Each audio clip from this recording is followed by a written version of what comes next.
Bueno, ahora sí, buenos días a todos. Como les había comentado, ¿cierto?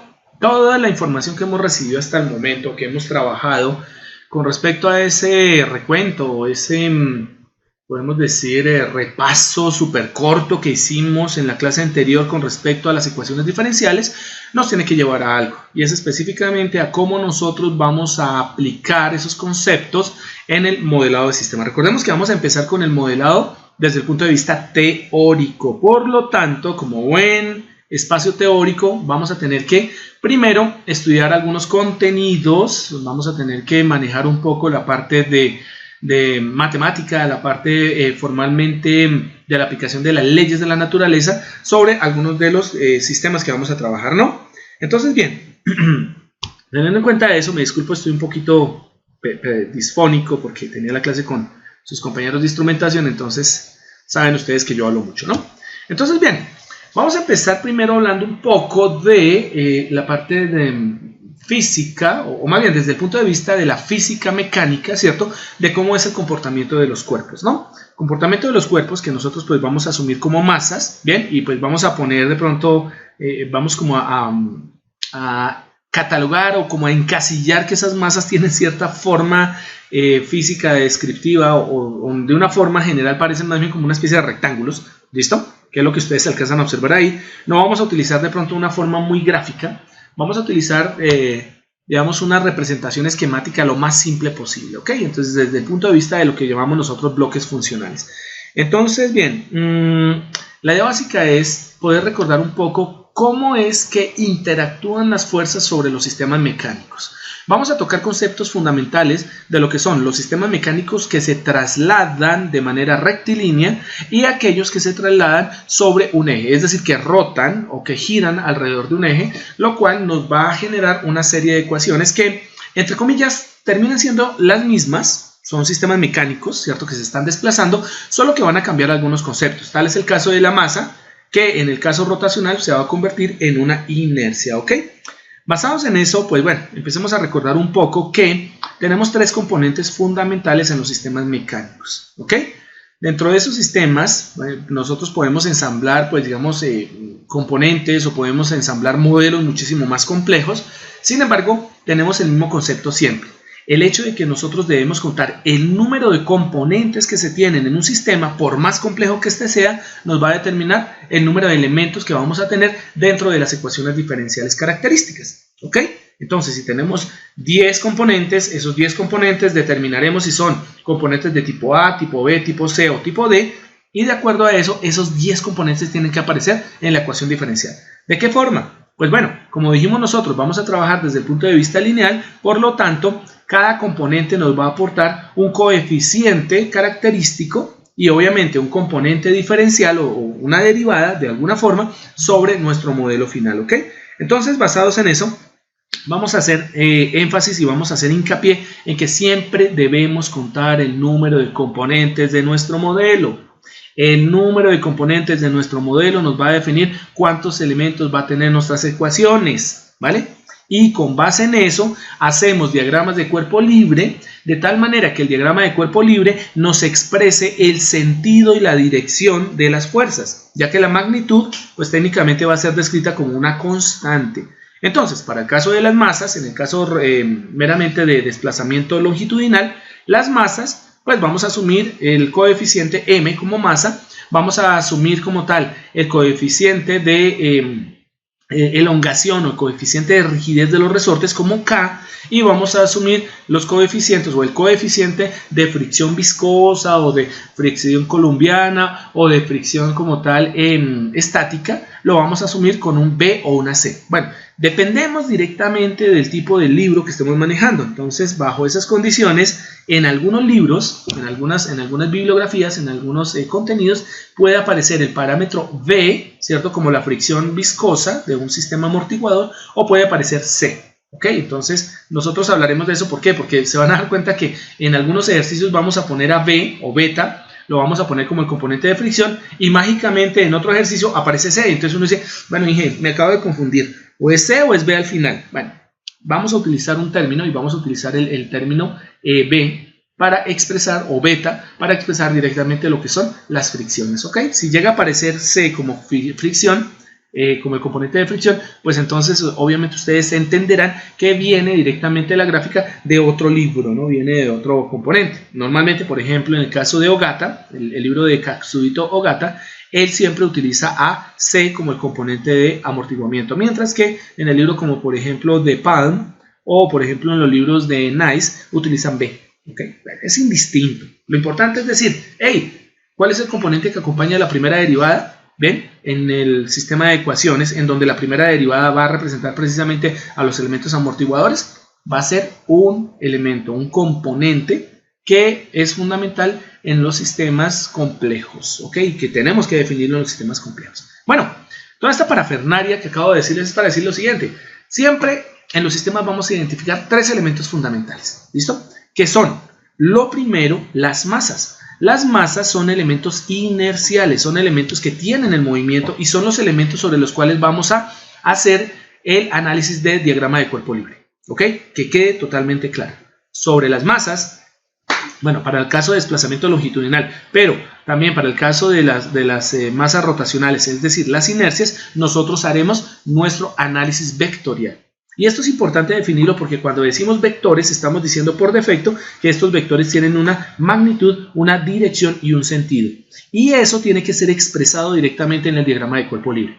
En las masas y en las inercias siempre tenemos que dibujar esos vectores de fuerzas porque con base en la dirección de esos vectores de fuerzas nosotros sabemos si sumamos o restamos, ¿cierto?, el componente que nos aporta esa masa y los elementos que puedan llegar a estar conectados a esa masa, llámese resortes, llámese amortiguadores, ¿ok? Por lo tanto, fundamental para obtener una buena ecuación y poder determinar los signos de los diferentes componentes de las ecuaciones, los vectores tienen que estar muy bien planteados en el sistema de diagrama de cuerpo libre, ¿ok? Basados en eso es que vamos a tener éxito en la representación de nuestras ecuaciones diferenciales y por ende en los modelos, ¿vale? Entonces las masas son los elementos inerciales, son los elementos de movimiento o sobre los cuales vamos a analizar el movimiento del sistema dinámico, ¿ok? Se pueden presentar como estados inerciales o inercias, ¿cierto? O simplemente sistemas móviles o que cumplen con la segunda ley de Newton del estado de movimiento, ¿cierto? O se pueden también presentar como eso que ven ustedes al final, resistencias a la aceleración, cambios en la aceleración en función a oposiciones en el movimiento, ¿vale? Eso ya lo han estudiado ustedes en la física mecánica convencional, ¿vale? Los otros dos elementos pues corresponden a los famosos resortes. Los resortes representan sistemas en donde existe una elongación del elemento que se representa a su vez, ¿cierto? Ahorita termina siendo expresado como una rigidez en todo el sistema. ¿Qué es una rigidez? ¿O qué representa una rigidez? Representa un retardo. Por lo tanto, los resortes son los componentes que van a generar los retardos en los sistemas mecánicos complejos, ¿vale? Los amortiguadores, mientras tanto, son elementos que se oponen directamente al movimiento, oposición. Por lo tanto, al hablar de oposición, estamos hablando de resistencia, ¿vale? Y para el caso eléctrico, las resistencias son los elementos disipadores de energía. Por lo tanto, para el caso mecánico, los amortiguadores son los elementos disipadores de energía.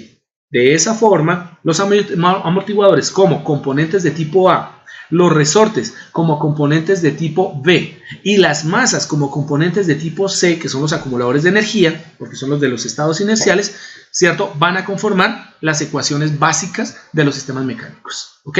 Entonces, ojo a eso, porque de acuerdo a ello es que nosotros vamos a interpretar cada una de las interacciones de fuerza de cada uno de los componentes. Entonces ustedes pueden observar para el caso A, B y C de las gráficas que ustedes ven, vemos que para el caso A, bueno, el elemento A o el dibujo A o el diagrama A, vemos que un resorte está representado directamente a través de una fuerza que, teniendo en cuenta la rigidez de ese resorte, teniendo en cuenta la capacidad de elongarse o de comprimirse, porque aquí debemos tener en claro una cosa, es que los resortes van a terminar oponiéndose al movimiento de las masas. Y bueno, también lo harán obviamente los amortiguadores. Tanto amortiguadores como nuestros resortes se van a oponer a los movimientos de la masa en cuanto a que la masa se encuentre en movimiento, ¿ok? Entonces, los resortes se pueden presentar de dos formas. Su elongación, ¿cierto? O sea, el cambio como tal en la distancia original que poseen los extremos de los resortes se puede dar por dos fuerzas. o por fuerzas de compresión, es cuando el resorte se acorta, o por fuerza o por componentes de elongación, de estiramiento o tensión, que es cuando el resorte se estira. ¿Bien? Sea el caso 1 o 2, sea el caso que sea el resorte por compresión o el resorte por extensión o tensión, ¿cierto? Los resortes siempre se opondrán a los movimientos de la masa. ¿Listo? ¿Qué es lo más importante de este sistema? Determinar el cambio en la longitud de nuestro resorte, entre los extremos del resorte. Y ese cambio de longitud es lo que conocemos como elongación. ¿Ven? La elongación puede ser acortándose, entonces tendremos un resorte por compresión, o puede ser alargándose, tendremos un resorte por tensión o extensión. Los dos nombres son igualmente válidos. ¿Ok? Por lo tanto, un resorte se puede expresar como un elemento en donde la entrada será una fuerza F, como lo podemos observar en la parte A, en la parte inferior, y su salida será una elongación, es decir, un componente en X o en Y, dependiendo cómo queramos expresar, ¿cierto?, el cambio de longitud. ¿Ok? Para nuestro caso, pues lo ponemos como X, pero en algunos componentes lo podemos llamar Y, por ejemplo, en el caso de los desplazamientos teniendo como referencia el eje vertical, ¿no? Bien, para el caso B, para el caso de los amortiguadores, tenemos algo bien interesante y es lo siguiente. Los amortiguadores presentan ese componente disipatorio que habíamos dicho.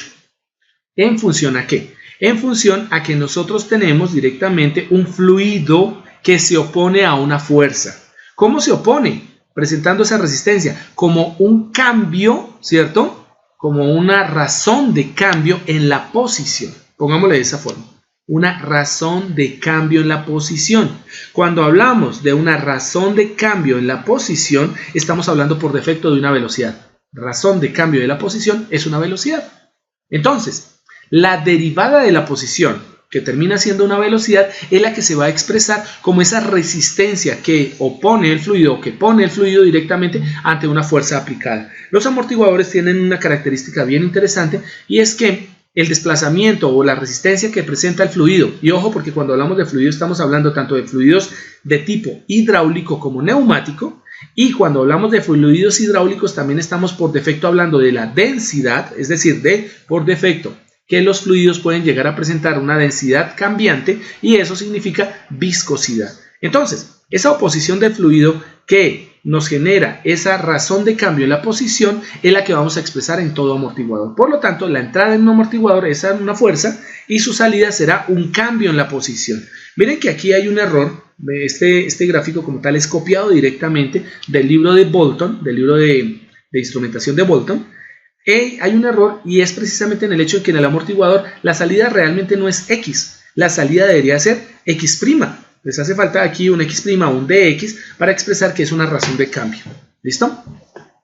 Y por último, para el caso de las masas, la masa como tal, ¿cierto?, sufre una aceleración. El cambio de desplazamiento, técnicamente el cambio como tal en el desplazamiento de la masa, en donde hay una relación de cambio de velocidad, o sea, de razón de cambio de la velocidad, nos genera una aceleración. ¿Listo? Por lo tanto, para el caso de las masas, una masa se mueve si sufre un cambio de aceleración, ¿vale? O si su estado inercial cambia. Eso lo veremos cuando hablemos un poco de las leyes de Newton. Cuando hablamos de un estado inercial quiere decir que podemos definir una aceleración como que una masa que se encuentra inicialmente en reposo empiece a moverse. Eso es o determina una presencia o la presencia de la aceleración, ¿vale? O el otro estado inercial, que una masa que se encuentra en un movimiento pero a una velocidad fija o a una velocidad constante sufre un cambio en dicha velocidad. Si esa velocidad pasa de ser constante a ser una velocidad variable, una velocidad que es diferenciable, entonces se presenta el fenómeno de aceleración. Ahí debemos tener en cuenta y mucho cuidado con eso. Una masa presenta aceleración si parte del reposo a un movimiento o si parte de un cambio de velocidad cuando esa velocidad inicialmente era una constante, ¿vale? De esa manera la aceleración nos indica que la masa sufre un movimiento. Por lo tanto, teniendo en cuenta el cambio de la posición, el cambio de ese desplazamiento de la masa, nosotros tenemos que la masa realmente tiene una fuerza de entrada y su componente de salida, ¿cierto?, es directamente una aceleración, ¿vale? Por lo tanto, ahí yo también cambiaría esa gráfica y pondría salida en X ... o salida en X comita, comita, ¿cierto? Entonces pondría la doble comita para expresar directamente a nuestro sistema en función de una aceleración. Esos tres componentes que nos están diciendo ahí, pues directamente nos van a llevar a tres ecuaciones simples, definidas directamente desde el punto de las leyes de Newton, como aparecen a continuación. Lo primero, vamos a hablar del resorte. El resorte tiene una fuerza aplicada, ya lo vimos ahorita. La única forma de que un resorte cambie su longitud es que se aplique una fuerza que obligue a ese cambio. ¿Listo? Por lo tanto, el resorte se acorta o se alarga, ¿cierto?, con respecto a su longitud inicial en función a la fuerza aplicada. ¿Cuál es la relación con respecto a eso? Que nos aparece que la fuerza aplicada en un resorte F va a ser igual, ¿cierto?, a la longitud de cambio X multiplicado directamente por una razón de cambio, multiplicado directamente por una constante de rigidez, de tal manera que nos aparece la primera ecuación. La fuerza en el resorte va a ser igual a la constante de rigidez o constante de elongación, también se puede llamar así, multiplicado por el cambio de distancia o simplemente la elongación de nuestro resorte. F igual a K por X. ¿Vale? Y esa es la ecuación como tal conocida de la ley de Hooke, que ya vimos en algún momento en nuestra física básica. ¿Bien? Para el caso del amortiguador, recordemos muy bien que las fuerzas lo que originan directamente es el empuje de un fluido. Ese fluido trata de oponerse a ese movimiento generando un delta de velocidad. ¿Eso qué significa? Generando directamente lo que es una razón de cambio. Por lo tanto, como lo que está cambiando es precisamente el movimiento de un elemento que puede ser un émbolo, normalmente los amortiguadores se presentan en forma de un compartimiento y un émbolo, ¿cierto? Lo que va a hacer el fluido es oponerse y generar una razón de cambio en la posición del émbolo de nuestro sistema amortiguador. Entonces la razón de cambio de una posición termina siendo una velocidad.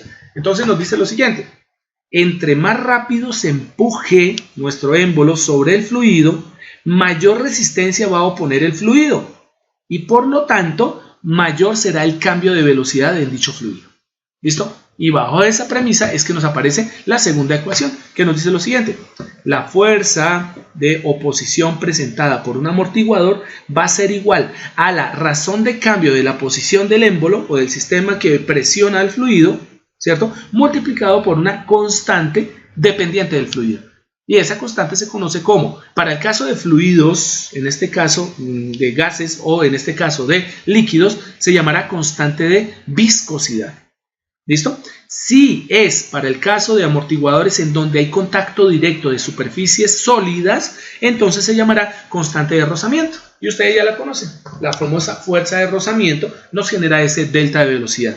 Y en ese caso tendremos directamente lo que sería la constante de fricción viscosa. Entonces, miren que para el caso del amortiguador podemos tener entre sólidos esa constante C, que se conoce como constante de fricción viscosa, o entre líquidos o entre fluidos vamos a tener la constante de viscosidad. El nombre dependerá específicamente de si nuestro amortiguador se basará directamente en la fricción de sólidos o se basará directamente en el empuje de líquidos. ¿Listo? Y en el empuje de gases. Ok. La velocidad, pues, es una razón de cambio de la posición, por lo tanto, F se describe como esa constante de viscosidad o de fricción viscosa C multiplicado por la derivada de la posición, que es nuestra velocidad. ¿Ok? Bien. Y por último, la masa, pues, tiene una ventaja, y es que esta está descrita como la segunda, o más bien en función de la segunda ley de Newton.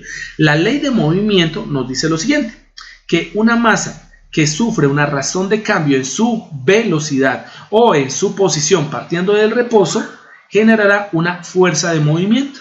Y esa fuerza de movimiento será proporcional a la constante de masa, es decir, a qué tan grande o qué tan pequeña sea la masa, qué tanta cantidad de materia tenga la masa, ¿cierto?, que se denota por la letra M, multiplicado por la aceleración que sufre dicha masa en el movimiento. Por lo tanto, aparece la ecuación de la segunda ley de Newton. Fuerza es igual a masa por aceleración. La aceleración es la razón de cambio de la velocidad, por lo tanto, se puede observar también a la fuerza en la masa como la masa multiplicada por el diferencial de velocidad, de v de t, ¿no? Pero también recordamos que la velocidad es la razón de cambio de la posición, por lo tanto, la masa se puede observar directamente, o la fuerza en la masa se puede aproximar o se puede definir como la constante de masa multiplicado directamente por la segunda derivada de la posición, que sigue siendo la aceleración. Entonces miren que son las tres ecuaciones básicas derivadas directamente de la ley de Newton. Bueno, de la ley de Newton, la primera deriva de la ley de Hooke, la segunda y la tercera pues, derivan de la ley de Newton, ¿no? Bueno, la segunda deriva de una ley que es la ley de empuje y la tercera sí de la ley de Newton. Pero todas ellas son ley de Newton, ¿ok? Por lo tanto, ya tenemos cuáles son las fuerzas en un resorte. Fuerza en un resorte es K por X, ¿cierto? O K por Y en caso de que el desplazamiento sea vertical. La fuerza en un amortiguador o la fuerza de empuje en un amortiguador está definido como la constante viscosa o la constante de fricción viscosa multiplicado por el diferencial de posición. Y la fuerza en una masa está definida como la constante de masa multiplicado directamente por la segunda derivada de la posición que corresponde a la aceleración. Y esas son las tres ecuaciones básicas en el movimiento lineal. ¿Bien? Pero ¿qué pasa cuando tenemos entonces movimiento rotacional? En el movimiento rotacional lo que tenemos es una masa girando alrededor de un eje. Puede que el eje sea o se encuentre directamente sobre o atravesando a nuestra masa, como puede que el eje de rotación se encuentre alejado de la masa. Ahí, en cualquiera de los dos casos, vamos a sufrir algo que se conoce como el concepto del movimiento inercial o simplemente momento de inercia, ¿vale? Por lo tanto, ¿en qué se diferencia o en qué se diferencian las ecuaciones del movimiento traslacional de las ecuaciones del movimiento rotacional? Son exactamente las mismas para los tres elementos, tanto resorte como amortiguador como inercia, solamente que va a cambiar directamente que el movimiento ya no va a ser catalogado como un movimiento lineal X o Y, sino que vamos a tener un movimiento rotacional θ, ¿listo? Y que cuando nosotros hablamos directamente de ese movimiento rotacional θ, pues sus derivadas, es decir, sus razones de cambio para la expresión de la velocidad, pues ya no va a ser v de velocidad, sino va a ser omega. Vamos a utilizar la letra omega para representar a la famosa velocidad angular. ¿Bien? Y en el caso de la aceleración angular, vamos a utilizar el término alfa para expresar la aceleración angular, en donde alfa termina siendo igual, alfa como aceleración angular, termina siendo igual a la razón de cambio de la velocidad angular omega, o termina siendo igual a la segunda derivada, ¿cierto?, de la posición θ. Mejor dicho, en otras palabras, las ecuaciones son exactamente las mismas, solo que cambian son los parámetros. Entonces van a existir tanto momentos de inercia o simplemente inercias, ¿cierto?, como amortiguadores, pero en este caso rotacionales, y resortes, en este caso también rotacionales o torsionales. Esos dos nombres se ubican también ahí. Torsional viene directamente del efecto de torque, y el torque es la fuerza aplicada directamente sobre un sistema rotacional. Entonces, bien, cambiando un poco los elementos, ¿cierto?, volvemos a tener las mismas ecuaciones. Para el caso del resorte torsional, entonces, la fuerza sobre un resorte torsional, que ya no se va a llamar F, sino se va a llamar T, porque la fuerza en un sistema rotacional es el torque es que se genera directamente sobre un resorte torsional o resorte rotacional, va a ser igual a una constante de rigidez, pero rotacional, de nuestro resorte, multiplicado directamente por el desplazamiento angular θ. Entonces T va a ser igual a K por θ. En el caso del amortiguador rotacional, la ecuación sigue siendo igual, solo cambian los parámetros. Por lo tanto, el amortiguador rotacional, ¿cierto?, nos presenta un torque de amortiguamiento T que va a ser igual a una constante de fricción viscosa o una constante de viscosidad, dependiendo de si utilizamos sólidos en fricción o utilizamos algún tipo de fluido, multiplicado por la velocidad angular. Y la velocidad angular se expresa como el diferencial de la posición angular θ, ¿vale?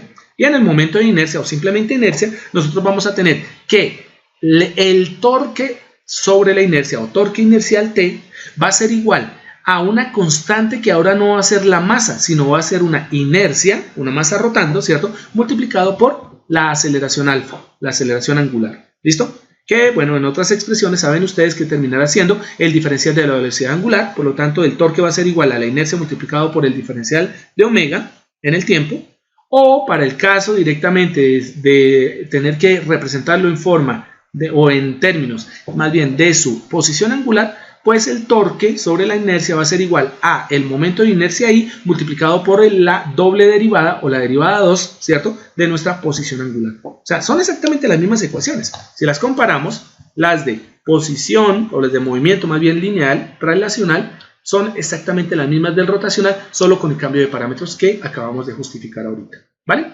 Y aquí aparece una tabla que resume directamente los dos tipos de movimiento, tanto para el movimiento rotacional como para el movimiento traslacional o movimiento lineal rectilíneo, perdón. ¿Listo? Observen, por ejemplo, cuáles son las ecuaciones. La primera columna, pues bueno, describe cuál es el bloque o el elemento que vamos a trabajar, ¿cierto?, sobre el modelo. La segunda columna nos muestra la ecuación fundamental, que ya las conocemos y ya las acabamos de ver en las dos diapositivas anteriores, y la tercera nos expresa los estados energéticos. Bueno, más que estados energéticos es si el dispositivo o el componente tiene la capacidad de almacenar energía o lo que hace es disiparla, ¿ok? Observemos para el caso traslacional. Un resorte cuya ecuación es F igual a K por X nos presenta una energía almacenada. Los resortes almacenan energía. ¿Y a qué es igual la energía almacenada en un resorte? Va a ser igual a 1/2 de la fuerza aplicada sobre el resorte al cuadrado dividido la constante de rigidez K o constante de elongación K. ¿Listo? En un amortiguador, nosotros ya lo dijimos, es un componente de tipo A. Ellos no son acumuladores de energía, son disipadores de energía.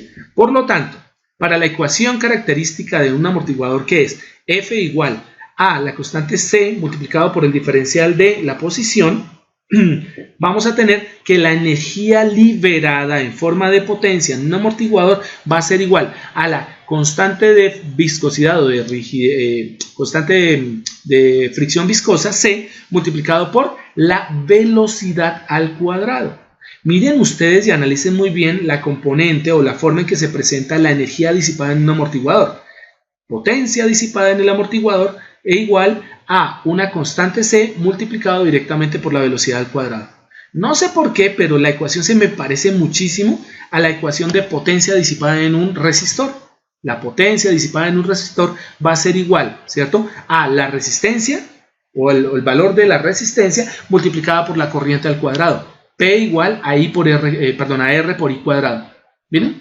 La ecuación del amortiguador es idéntica a la ecuación de un resistor en cuanto a eliminación de potencia, porque ambos son componentes de tipo A o componentes disipativos. ¿Ven?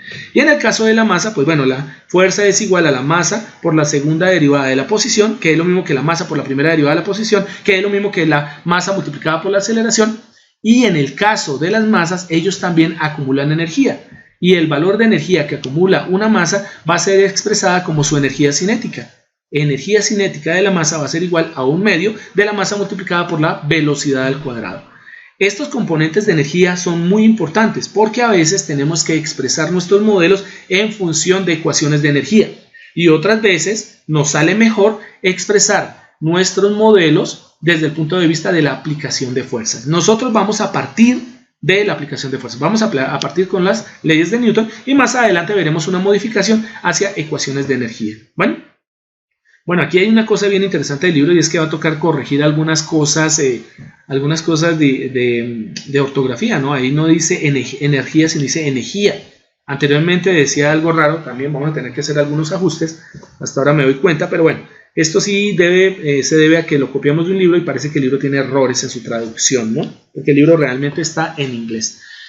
Y esta es la traducción en español, pero bastante mala, por cierto. Bueno, haciendo pues un paralelo con respecto a los movimientos rotacionales, pues vamos a tener lo mismo. Simplemente cambiemos las fuerzas por torques y cambiemos directamente las posiciones lineales por posiciones angulares, es decir, las X por tetas. Cambiamos directamente lo que son las componentes de velocidad lineal V por omega como velocidades angulares y cambiamos directamente las componentes de aceleración, ¿cierto? En donde, pues bueno, la aceleración de los momentos inerciales, la masa se cambia directamente por inercia, ¿vale? Pero las ecuaciones son idénticas. Entonces, mire, por ejemplo, el momento de inercia, la energía almacenada en un sistema inercial va a ser igual a 1/2, exactamente igual que arriba, 1/2, pero ya no de la masa, sino de la inercia, y ya no de la velocidad lineal al cuadrado, sino de la velocidad angular al cuadrado. Las ecuaciones son idénticas. Bien. Listo, y aquí es donde aparecen nuestros sistemas, ¿no? Cómo nosotros podemos representar desde un diagrama, desde un componente esquemático, ¿cierto? Nosotros podemos representar a través del diagrama de cuerpo libre la manera en que se deben colocar las fuerzas que intervienen directamente en el movimiento. Para el caso específico tenemos el famosísimo, vuelvo y lo repito que es famoso porque es con el que siempre se arranca, ¿cierto? Los modelos, o al menos aprender a modelar, se arranca directamente desde los sistemas mecánicos. Bueno, entre comillas podríamos haber arrancado desde los eléctricos, porque ustedes son unos duros en la parte eléctrica, pero no, arranquemos desde los sistemas mecánicos, ¿vale? Sobre todo porque existe la expresión desde el movimiento traslacional y desde el movimiento rotacional. ¿Bien? Y bueno, arrancamos con la física mecánica normalmente expresando los tres elementos. Por ejemplo, en la manera que ustedes los observan ahí. Cuando nosotros tenemos fuerzas que actúan, que hay una fuerza que actúa simultáneamente sobre diferentes componentes en un modelo, bien, nosotros tenemos que tomar como referente a uno de los componentes. Entonces, observen ustedes en el diagrama esquemático que nosotros tenemos tres componentes. ¿Quiénes son esos tres componentes? Un resorte, un amortiguador y una masa. Entonces debemos expresar sobre qué elemento, sobre qué componente de los tres que acabamos de mostrar debemos hacer el diagrama de cuerpo libre. Y resulta que nosotros hacemos el diagrama de cuerpo libre teniendo como referencia la masa. Entonces, vamos a tomar la masa y vamos a mirar qué o de qué forma las fuerzas interactúan alrededor de dicha masa. Ese es el truco del diagrama de cuerpo libre. Tomando como referencia a la masa o a las masas, ¿cierto? Debemos interpretar cómo las fuerzas externas a esa masa interactúan entre sí. Bien, y esas fuerzas pueden estar pendientes o dependientes directamente de componentes como los resortes y los amortiguadores que se van a conectar a dicha masa. Y teniendo en cuenta ya la forma de expresión de las fuerzas como la vimos en las diapositivas anteriores, ¿cierto? Pues ahí con eso vamos a ensamblar nuestras ecuaciones, ¿ok? Debemos tener en cuenta también si las fuerzas tienen, digamos, la misma dirección o son colineales, es decir, las fuerzas actúan directamente sobre líneas paralelas, ¿listo? De tal manera que si eso pasa, nosotros podemos encontrar las fuerzas resultantes como ecuaciones diferenciales, ¿vale? Y eso es el truco. Aquí aparecen algunos ejemplos de aplicación de los sistemas masa, amortiguador, resorte. En el caso A podemos observar una única masa donde tenemos un resorte y un amortiguador. Esa es una forma bastante básica de poder mostrar cómo funciona un amortiguador de un automóvil, que es lo que ustedes pueden observar en la fotografía inferior derecha, ¿vale? Entonces uno dice, profe, es que el amortiguador es simplemente, como su nombre lo indica, un amortiguador, pero resulta que no. El sistema de amortiguamiento, el sistema de suspensión de un vehículo consta de un resorte retardador, un amortiguador disipador y obviamente los componentes de masa que son los que se soportan sobre nuestro amortiguador, lo que llamaríamos el chasis. Entonces miren que el caso A es un buen modelo para expresar un sistema de suspensión base de un vehículo. Bien, ¿qué tiene el caso B? El caso B ya tiene una complejidad mayor en el sentido de que aquí estamos teniendo en cuenta la masa de nuestro elemento de suspensión, es decir, la masa del resorte. El resorte que ustedes ven en la fotografía, ese resorte tiene una masa, tiene un peso. Por lo tanto, si nosotros queremos hacer un modelo mucho más adecuado, mucho mejor de un sistema de suspensión del resorte, del vehículo, nosotros debemos tener en cuenta que el resortico tiene peso. ¿El amortiguador qué es? Es una carcasa de metal en donde tenemos un émbolo de metal y por dentro hay un fluido. Por lo tanto, todo eso tiene peso. Entonces, en un modelo mucho mejor del sistema de suspensión de nuestro vehículo, miremos que ahora ha cambiado nuestro sistema. Ya no es una masa, un resorte y un amortiguador, sino son dos masas, dos resortes y un único amortiguador. En donde observen que el caso B tenemos el camino, el piso como tal sobre el cual se mueve la llanta tiene cierta rigidez, la llanta tiene cierta elongación, claro, está llena de aire y ella actúa como una especie de resorte. Por lo tanto, la llanta se puede modelar como un resorte. Bien.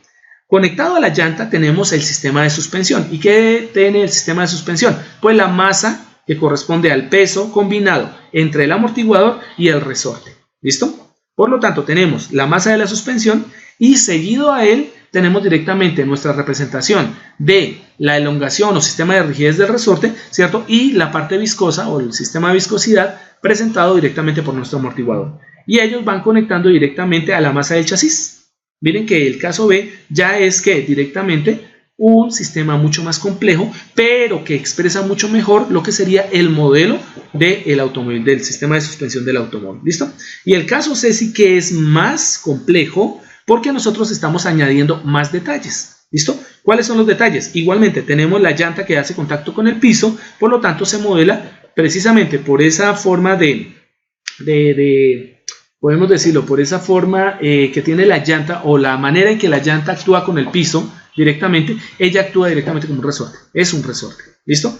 Porque tiene un componente de retardo. Además, miren que cuando hablamos de resorte estamos hablando en cierto sentido de elasticidades, y cuando hablamos de elasticidad, una llanta es elástica, desde el mismo sentido de que el caucho de la llanta es elástico y el aire que está por dentro de él actúa directamente como un elástico. Entonces la llanta se modela directamente como un resorte. ¿Listo? La llanta contacta directamente con la masa de la suspensión, es decir, con los componentes de peso, tanto del resorte como del amortiguador, que ya lo hemos visto. ¿Listo? Tenemos el componente de los resortes. Miren que aquí ya está en plural. Cuando están hablando en plural, directamente está diciendo que este resorte no es uno. Si es una moto, son dos. Para la llanta trasera y para la llanta delantera. Si es un vehículo normalito, un vehículo convencional, pues estamos hablando de 4. ¿Listo? Por lo tanto, aquí tenemos el modelo, ¿cierto? En donde, perdón, ahí donde aparece en el modelo C, resortes, están hablando directamente de las 4, ¿cierto? Componentes de rigidez de los 4 amortiguadores del carro. Ahí hay mucho más detalle, porque no estamos poniendo 4 resortes, sino estamos asumiendo que los 4 resortes se pueden tomar, ¿cierto? Como un único resorte. Ley de superposición aplicada aquí directamente.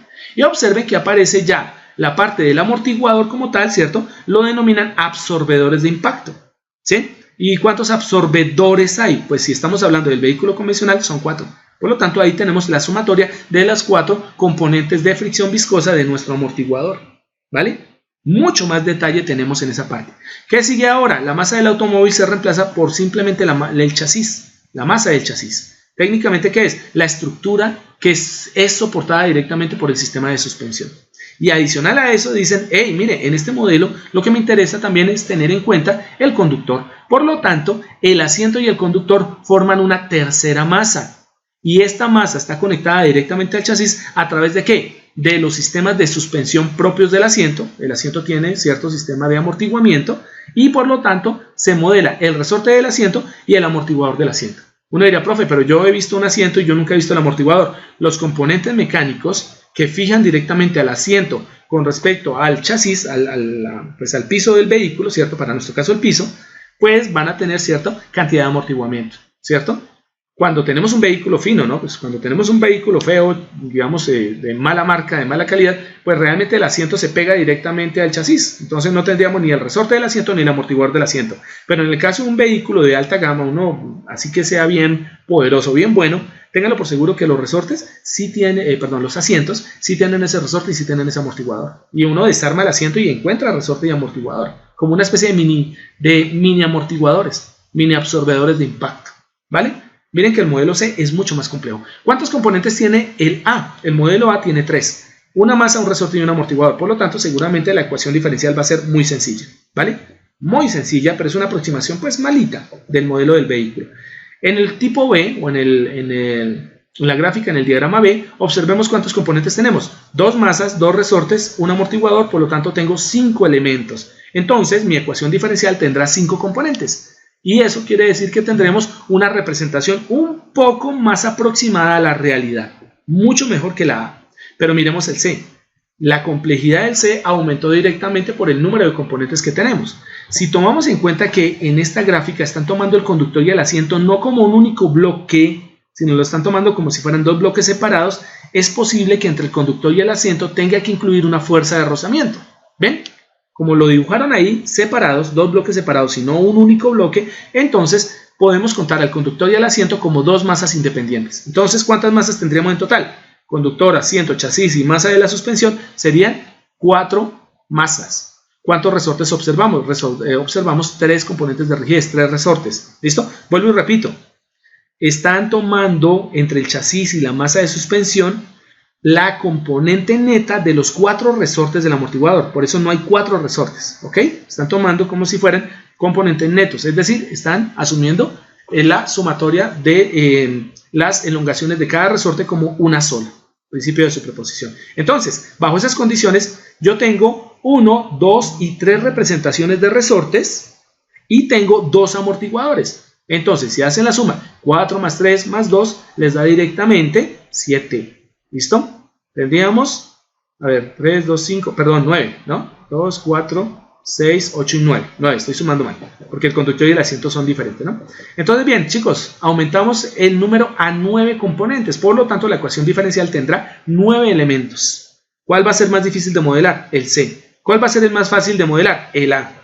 ¿Cuál va a reportar más información? El C. ¿Cuál nos va a reportar una información media? El A, ¿cierto? ¿Qué debemos seleccionar? El grado de complejidad de nuestro modelo. ¿Cuál de los modelos va a ser más diciente? ¿Cuál va a ser más aportante de información? ¿Cierto? De los tres modelos, seguramente el C. Pero ¿cuál va a ser el más difícil de solucionar? ¿Cuál va a ser el más difícil de operar? ¿Cuál va a ser el más difícil de simular? Seguramente el C. Entonces ahí es donde debemos definir el grado de complejidad en la cantidad de elementos o componentes que va a tener nuestro modelo. ¿Ok? Bueno, y aquí aparece una primera representación de nuestro sistema masa amortiguador resorte. Estamos tomando este ejemplo que es el típico que toman los libros de control. Ogata, técnicamente este dibujito sale de Ogata, ¿listo? Del libro de control automático de Ogata. Bien, es un modelo representativo de un sistema masa resorte amortiguado, ¿ok? Donde están los tres componentes conectados de esa manera, ¿vale? Y obtuvimos unas ecuaciones. Ok, aquí vamos a definir lo siguiente, vamos a nombrar a las funciones de fuerza o a las fuerzas en cada uno de los componentes con un subíndice. Para el caso de la fuerza en el resorte, pues vamos a denominarlo F sub K, fuerza en el resorte, ¿listo? Para el caso de la masa, pues vamos a denominarla F sub M. Y para el caso del amortiguador, lo vamos a nombrar F sub B. Miren que aquí utilizamos B en lugar de C de lo que sería la constante de viscosidad de nuestro amortiguador, ¿no? Es indistinto. Entonces, bien, definimos que ¿cuántos componentes tenemos? Tenemos 3 componentes, por lo tanto, esos 3 componentes tienen que aparecer en mi ecuación diferencial. ¿Listo? ¿Cuáles son las fuerzas para cada componente? La fuerza en el resorte F sub K pues termina siendo igual a K por la distancia de elongación o de movimiento que se genere en nuestro resorte. Como esa distancia D es o está representada en función de un desplazamiento que lo llamamos y de t, entonces la fuerza en el resorte K, F sub K, termina siendo igual a la constante de elongación o constante de rigidez del resorte K multiplicado por el desplazamiento y de t. Primera ecuación de movimiento sobre el resorte. La segunda ecuación, la ecuación en la masa. Entonces, la fuerza en la masa pues ya está descrita por la segunda ley de Newton. Si la masa está sufriendo desplazamiento, la segunda ley de Newton aplica. Me expreso. Fuerza de la masa igual a masa por aceleración solo se da si la masa se está moviendo. Como el gráfico nos está mostrando que la masa se estaba moviendo porque yo veo un vector, una fuerza U de t aplicada, esa es la fuerza de entrada, ¿cierto? Y observo directamente que la masa se está moviendo con un desplazamiento y de t, y ahí está la grafiquita con su flecha, ¿cierto? Quiere decir que la segunda ley de Newton, por lo tanto, como la masa se mueve, ese movimiento va a ser igual a la masa por la aceleración. Pero la aceleración es la segunda derivada del movimiento, por lo tanto, el movimiento y de t, el desplazamiento y de t, en su segunda derivada será nuestra aceleración. Fuerza de la masa va a ser igual a la masa multiplicada por la segunda derivada de y de t. Perdón. Y por último en el resorte, pues bueno, tenemos que la fuerza en el resorte va a ser igual a la constante de viscosidad, que para este caso se llama B, multiplicado por la razón de cambio de la posición, o sea, su velocidad. ¿Bien? Pero la velocidad es la primera derivada de la posición, y como la posición es y de t, por lo tanto, entonces se puede expresar que la fuerza en el amortiguador va a ser igual a la constante de fricción viscosa B, multiplicado por la primera derivada de y de t. Bueno, y nos aparece la ecuación que está allá abajo. La ecuación que está allá abajo, que sale de la sumatoria de fuerzas de la que está arriba, realmente sale de poder expresar este sistema directamente en diagrama de cuerpo libre. Y aquí es donde vamos a irnos al tablero. ¡Tarán! Bien, vámonos para el tablerito. De paso tomo agua. Ok, volvimos a nuestro tablero y vamos a ver cómo es que sacamos la ecuación, ¿no? Entonces, a ver, por aquí tenemos esta cosa y volvemos a dibujar nuestro muñeco, ¿no? Entonces tenemos un punto de fijación, aquí tenemos un anclaje, un elemento inamovible, ¿cierto? Un soporte en donde vamos a conectar directamente nuestro, creo que lo primero va al resorte, ¿no? Entonces vamos a conectar, ahora dibujemos el resorte de esta forma, ¿sí? De forma así espiralada. Tenemos un resorte, tenemos nuestra masa y tenemos nuestro amortiguador. ¿Ok? Y por último tenemos otro punto de anclaje en este punto. Los puntos de anclaje son muy importantes porque son puntos de referencia. ¿Ok? Cada una de las constantes que aportan nuestros elementos, 1, 2 y 3, ¿cierto? Pues les pusimos un nombre. Para el caso de la constante de elongación se llamará K. Para el caso de la masa, pues bueno, lo llamamos M. Y para el caso del amortiguador lo llamamos beta. ¿Listo? Decimos que aplicamos una fuerza. Entonces venimos hasta acá, venimos desde acá. Aplicamos una fuerza en sentido, ¿cierto?, hacia abajo. Y esta fuerza es una fuerza de entrada U de t. ¿Listo? Por la aplicación de la fuerza de entrada U de t es que nosotros tenemos un movimiento también hacia abajo. Y ese movimiento va a ser definido como y de t. ¿Listo? Eso es lo que teníamos allá directamente. ¿Por qué son tan importantes estas benditas flechas que pintamos en negro? Lo primero, la fuerza aplicada es muy importante porque nos va a definir, ¿cierto?, en función al desplazamiento de la masa, ¿cierto?, si esa fuerza se va en la misma dirección o en el mismo sentido, más bien, ¿cierto?, del desplazamiento, o va en sentido contrario. Miren que este es muy obvio, ¿no? O sea, si yo tomo la masa y la empujo directamente con la mano hacia abajo, pues la masa se va hacia abajo. Punto. Eso digamos que es obvio. Pero podrían existir ejercicios en donde les dicen a ustedes, mire, la fuerza de entrada yo la aplico hacia abajo, pero la masa tenía primero un desplazamiento hacia arriba. Es decir, ¿qué pasa cuando yo quiero modelar un sistema como este, en donde yo voy a aplicar la fuerza hacia abajo, pero la masa venía desplazándose inicialmente hacia arriba? Es decir, hay condiciones iniciales. Entonces, como las flechas van a ir en sentido contrario, seguramente dentro de la ecuación van a aparecer signos cambiados. ¿Ok? Bueno, analicemos este sistema y se van a dar cuenta que es bien sencillo, ¿no? Entonces vamos a traer nuestra masita por acá. Vamos a traer nuestra masa y vamos a dibujar el diagrama de cuerpo libre. ¿Listo? Entonces aquí tenemos a nuestra masa. ¿Vale? Uno de los primeros elementos que deben tener en cuenta es que la masa se está desplazando. Por eso está y de t acá. Por lo tanto, como hay un desplazamiento de la masa, miramos hacia dónde es el desplazamiento de la masa. El desplazamiento de la masa es en este sentido. Y aquí tendríamos nuestro desplazamiento y de t. Eso quiere decir que nosotros tenemos una fuerza en la masa. ¿Vale? La fuerza en la masa va a ser igual a la masa multiplicado por, ya de una vez, la segunda derivada del desplazamiento de y con respecto a dt. ¿Listo? Así se expresa la fuerza en la masa. ¿Vale? Nosotros tenemos que la masa está conectada a un resorte por la parte superior y a un amortiguador por la parte inferior. ¿Vale? ¿Qué es lo que pasa cuando nosotros movemos la masa hacia abajo? Cuando la masa se mueve hacia abajo, nosotros vamos a tener que el resorte sufre una elongación, un estiramiento. La pregunta del millón es, el resorte, mientras no sufra fuerzas de elongación o compresión, ¿cierto?, ¿va a tener algún tipo de fuerza almacenada? No, ¿vale? Pero el resorte, en el momento en que la masa se estira hacia abajo, ¿qué va a hacer? Él va a tratar de recuperar su posición original, su longitud original. ¿Cómo ejerce la fuerza sobre la masa? Como el resorte se está estirando y está partiendo de su equilibrio, el resorte tratará de oponerse, ojo, al movimiento de la masa. Por lo tanto, el resorte que está por el lado de arriba de la masa va a generar una fuerza en el sentido contrario al movimiento de la masa. Esto es importantísimo porque ese movimiento es el que permitirá que el resorte se recupere. ¿Bien? El resorte se recupera porque ejerce una fuerza contraria al movimiento de la masa. Se está oponiendo directamente al movimiento de la masa hacia abajo. Por eso es que pintamos la flecha hacia arriba en el resorte. El resorte va a tratar de oponerse generando una fuerza contraria sobre la masa. ¿Listo? Ahora vámonos por el amortiguador. El amortiguador está abajo. Y uno diría, ah, ingeniero, como el resorte está apuntando hacia arriba, el amortiguador pues debería apuntar también hacia arriba. Pues vamos a observar y vamos a verificar si es cierto o no. Entonces la idea básica, ¿cuál es? En el momento en que ustedes aplican este movimiento hacia arriba, ¿cierto?, nuestro amortiguador empieza a cambiar también, ¿cierto?, su parámetro de movimiento, ¿vale? ¿Qué es lo que ocurre entonces en este caso? El amortiguador, ¿cierto?, observen lo siguiente. La masa se mueve hacia abajo. El émbolo del amortiguador también se movería hacia abajo, entonces se comprimiría. En esta región que voy a pintar acá, aquí en este pedacito, ¿cierto?, el émbolo se iría hacia abajo junto con la masa. ¿Me siguen? Hola, hola. Sí, señor.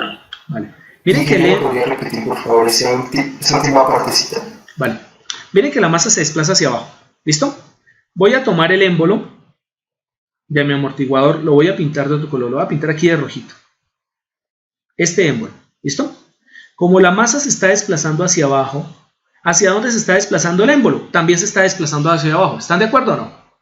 Entonces, como el émbolo, exacto, como la masa se mueve hacia abajo, el émbolo del amortiguador también se mueve hacia abajo. Recordemos que lo que está haciendo el émbolo es comprimir un líquido acá en el centro, acá en este punto. A ver, acá en este punto, por aquí, por aquí, por aquí, por aquí, por dentro, vamos a tener la compresión de un fluido, vamos a tener un líquido comprimiéndose. La pregunta es, ¿cómo responderá el líquido ante el movimiento hacia abajo del émbolo? Pues el líquido tratará de recuperar otra vez, ¿cierto?, el espacio que tenía en un principio, es decir, la cantidad de espacio que estaba en ese momento ocupando. Por lo tanto, el líquido en negro va a obligar a generar una fuerza hacia arriba. ¿Observan? El émbolo se mueve hacia abajo, pero el líquido se va a oponer al movimiento del émbolo, empujando el émbolo hacia arriba. Por lo tanto, el amortiguador también se está oponiendo en este ejercicio al movimiento hacia abajo de nuestra masa. Entonces, por acción de nuestro émbolo, por acción de nuestro fluido dentro del amortiguador, ¿listo? La fuerza del amortiguador va hacia arriba. ¿Claro eso o no? Sí, señor. Exactamente, el resorte se opuso al movimiento de la masa, pero el amortiguador, así está al otro lado, también se está oponiendo a la fuerza de la masa o al movimiento de la masa, porque el fluido dentro del amortiguador está empujando en sentido contrario. Recuerden siempre eso, un amortiguador empuja en sentido contrario a la fuerza que se le está aplicando. Como la masa está empujando hacia abajo el émbolo del amortiguador, el fluido dentro del amortiguador empuja hacia arriba y por lo tanto la fuerza es opositora. Por eso es que V y K miran hacia arriba, ¿vale? Y observen que nosotros tenemos la fuerza pues mirando hacia abajo, ¿no? Entonces, ¿qué pasa? Ya tenemos definido... Ingeniero, una preguntita, qué pena. Sí, señor. Si el movimiento fuera hacia arriba, el resorte también sería con ese mismo sentido, el amortiguador, o al contrario. No, se opondrían. Si asumimos, por ejemplo, que aplicamos la fuerza desde abajo y la masa se empieza a desplazar hacia arriba, tanto el amortiguador como el resorte también estarían obviamente oponiéndose. Siempre los resortes y los amortiguadores se están oponiendo al movimiento de la masa. ¿Por qué? En este caso ya sería contrario. Aquí voy a hacer un dibujito un poquito más grande. Supongamos que ahora, vamos a hacer la suposición de su compañero. Aquí tengo la masa, ¿no? Supongo que la masa se mueve ahora hacia arriba. ¿Listo? Observen una cosa que pasa con el amortiguador. El amortiguador está conectado aquí firmemente al émbolo. O sea, aquí tengo la masa conectada al émbolo, ¿listo? Y aquí adentro tengo un fluido. Cuando la masa no se movía, yo tenía el fluido aquí distribuido, ¿no? No estaba generando ninguna fuerza, no había fuerza de oposición, la masa no se estaba moviendo, no había problema. ¿Qué pasa cuando la masa se mueve hacia arriba? El émbolo también se va a empezar a mover hacia arriba. El émbolo, este que está acá, ¿vale? Pero ¿qué pasa con el fluido? Uno diría, profe, pues el fluido no debería oponerse. Pues resulta que lo que yo estoy haciendo con el émbolo es succionar al fluido que está adentro, ¿vale? Como el fluido que está adentro está siendo succionado, el fluido tiene una fuerza de cohesión. ¿Qué significa eso? El fluido tratará otra vez de mantenerse ocupando el espacio que siempre ha ocupado. Como estoy jalando el émbolo hacia arriba, estoy generando succión sobre el líquido, ¿vale? Por lo tanto, el líquido tratará de recuperarse. ¿Cómo? Generando una fuerza hacia abajo para tratar de volver a colocar el émbolo en su posición inicial. Entonces, observen que mientras la masa se mueve hacia arriba, aunque el émbolo también se mueve hacia arriba, el fluido se opone y genera una fuerza hacia abajo. ¿Listo? Voy a demostrarles eso para que no quede duda, ¿cierto? De una manera. Espérenme un minuto.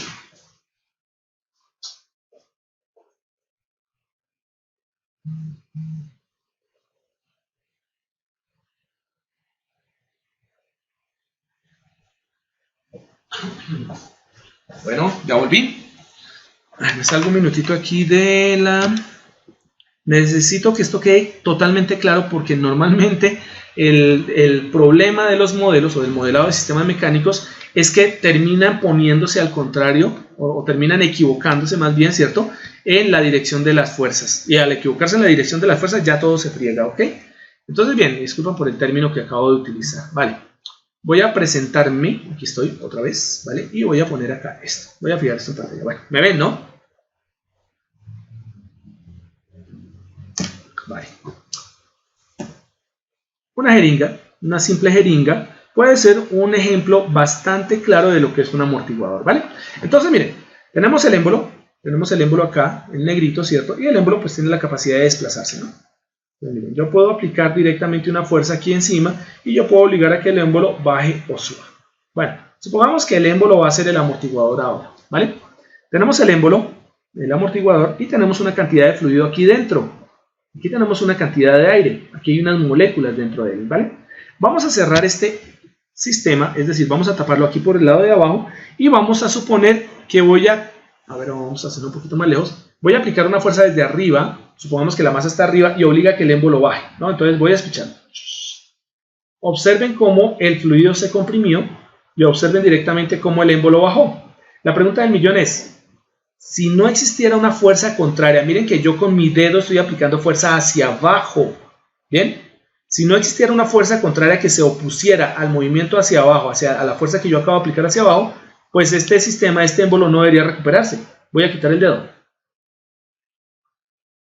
¿A qué se debe directamente que el émbolo vuelva y suba? Si yo he quitado la fuerza, ¿bien? Se debe a que aquí adentro las partículas que estaban dentro se opusieron generando una fuerza hacia arriba que fue la que hizo que el émbolo volviese a ubicarse en la posición inicial. Una vez yo quité la fuerza. Entonces si ven que cuando yo hago esto, aplico la fuerza hacia abajo, las partículas que están dentro de mi, entre comillas, amortiguador, obligan a que el émbolo vuelva otra vez a su posición inicial. ¿Hacia dónde está ejerciendo la fuerza? Hacia arriba. Entonces, fuerza aplicada por la masa superior hacia abajo del émbolo obliga a una fuerza contraria de las partículas del sistema de amortiguamiento, llámese gaso, llámese líquido, hacia arriba.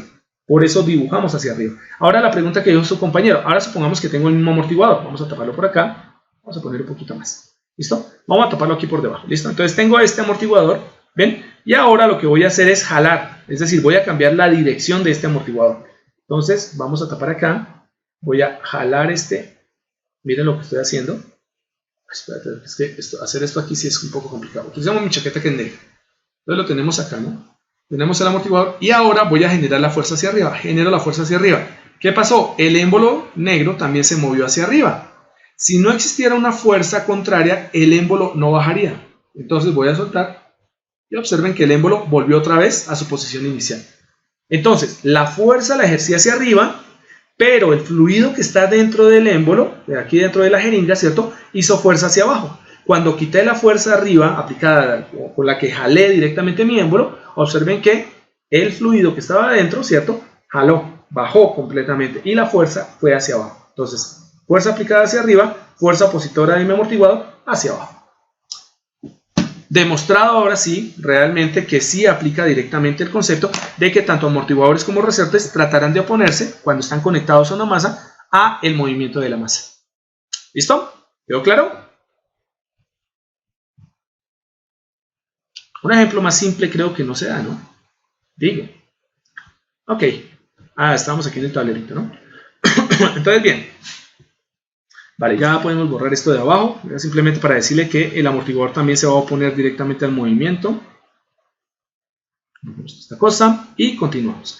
Entonces observen que existen esos elementos, ¿no? Entonces tenemos una fuerza del amortiguador hacia arriba, tenemos una fuerza del resorte hacia arriba debido al movimiento hacia abajo de nuestra masa, ¿no? Tenemos explícitamente nuestras fuerzas que ya las hemos determinado, ya sabemos cuáles son las ecuaciones. Para el caso del resorte, la fuerza en el resorte va a ser igual a K multiplicado por Y, porque el desplazamiento es en Y, y la fuerza en el amortiguador termina siendo igual a la constante de fricción viscosa multiplicado por la derivada de Y con respecto a t. Aquí hay una cosa bien interesante y es que hemos aplicado una fuerza de entrada U, ¿cierto? Hemos aplicado una fuerza de entrada U hacia abajo que obligó a que la masa se moviera hacia abajo, ¿listo? Por lo tanto, aquí tenemos que determinar lo siguiente. La fuerza de movimiento, es decir, el movimiento de la masa, vamos a ponerlo por acá en verde, el movimiento de la masa que se debe precisamente a la fuerza de la masa, tiene que ser igual directamente al movimiento de nuestra fuerza aplicada al principio, ¿vale? Pero como la idea básica es que tenemos un conjunto de fuerzas, nosotros tenemos que determinar que esta función, ¿cierto? O sea, la fuerza de la masa por una fuerza aplicada exterior hace que la masa se desplace, ¿vale? Pero existen fuerzas opositoras. Eso nos da a entender lo siguiente. Debe existir una ley, ya la saben cuál es, la ley de conservación de energía, que nos dice lo siguiente. La sumatoria de todas las fuerzas en un sistema, ¿cierto? F sub I tiene que ser igual a 0.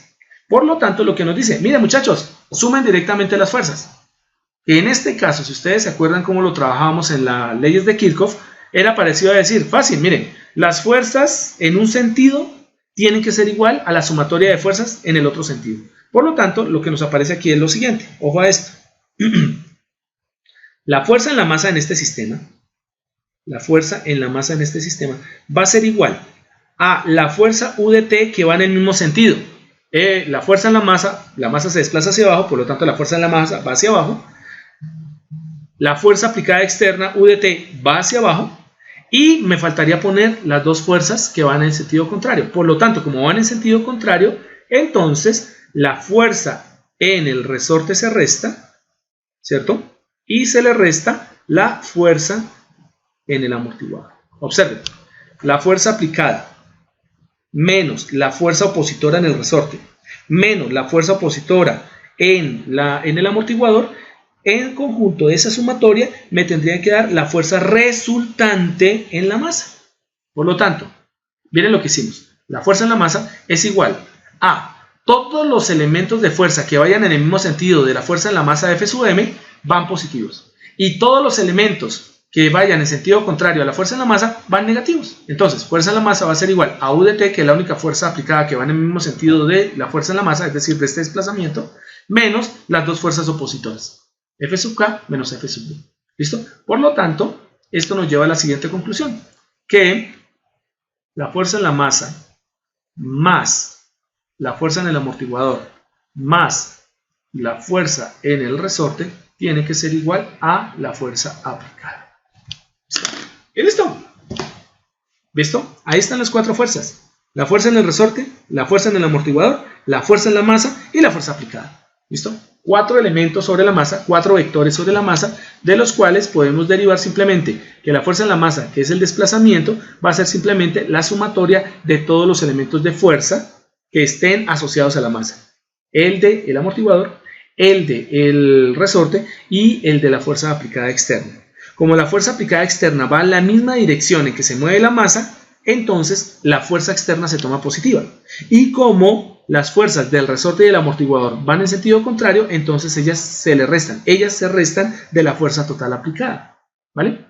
Si la fuerza en el resorte, la fuerza en el amortiguador y la fuerza, bueno, la sumatoria de las fuerzas en el resorte y en el amortiguador son iguales a la fuerza aplicada de entrada U de T, la fuerza total de desplazamiento va a ser 0. ¿Por qué? Porque se están contrarrestando la fuerza aplicada con las fuerzas opositoras. Entonces, la ecuación, como estamos dándonos cuenta, está bien hallada. Y ahí se formula la ecuación básica del sistema masa-resorte-amortiguador, ¿cierto? En donde, pues simplemente lo que tenemos que hacer, ¿qué es? Pues reemplacemos F sub m, F sub b y F sub k. Y tenemos al final, F sub m, ¿quién es? F sub m es m multiplicado por la segunda derivada de y con respecto a dt. ¿Listo? F sub b, ¿quién es?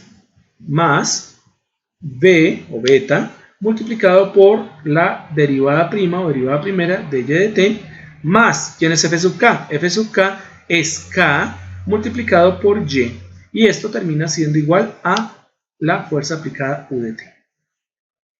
¿Listo? Y tenemos directamente nuestra ecuación diferencial, que como ustedes observan es una ecuación diferencial de segundo orden. ¿Quiénes son los componentes? Recordémoslo con respecto a la ecuación general. En la ecuación general, este caballero que está por acá, este correspondería a A2, este que está acá correspondería a A sub 1 y este correspondería a A sub 0. ¿Listo? Ahí están cada uno de los coeficientes que, vistos como A sub 2, A sub 1, A sub 0, M, V y K, conforman directamente los coeficientes de mi ecuación diferencial de segundo orden. Por lo tanto, la respuesta de este sistema tiene que ser diferente, ¿cierto? Tiene que tener ciertas características y esas características las definiremos en función de que nosotros podamos, ¿cierto?, solucionar esa ecuación de segundo orden. Vamos a tener que buscar un método y se van a dar cuenta que existen, pues bueno, vamos a ver varias formas de poder atacar este problema y encontrar la solución. Bien, aquí hay una pregunta que siempre me hacen, no me la han hecho ustedes, pero a veces me hacen la misma. Dicen, Inge, ¿y qué podemos decir del modelo que nos mostró ahorita? Espérame 5 porque a veces es el problema, ¿no? Control H. Este que está aquí no.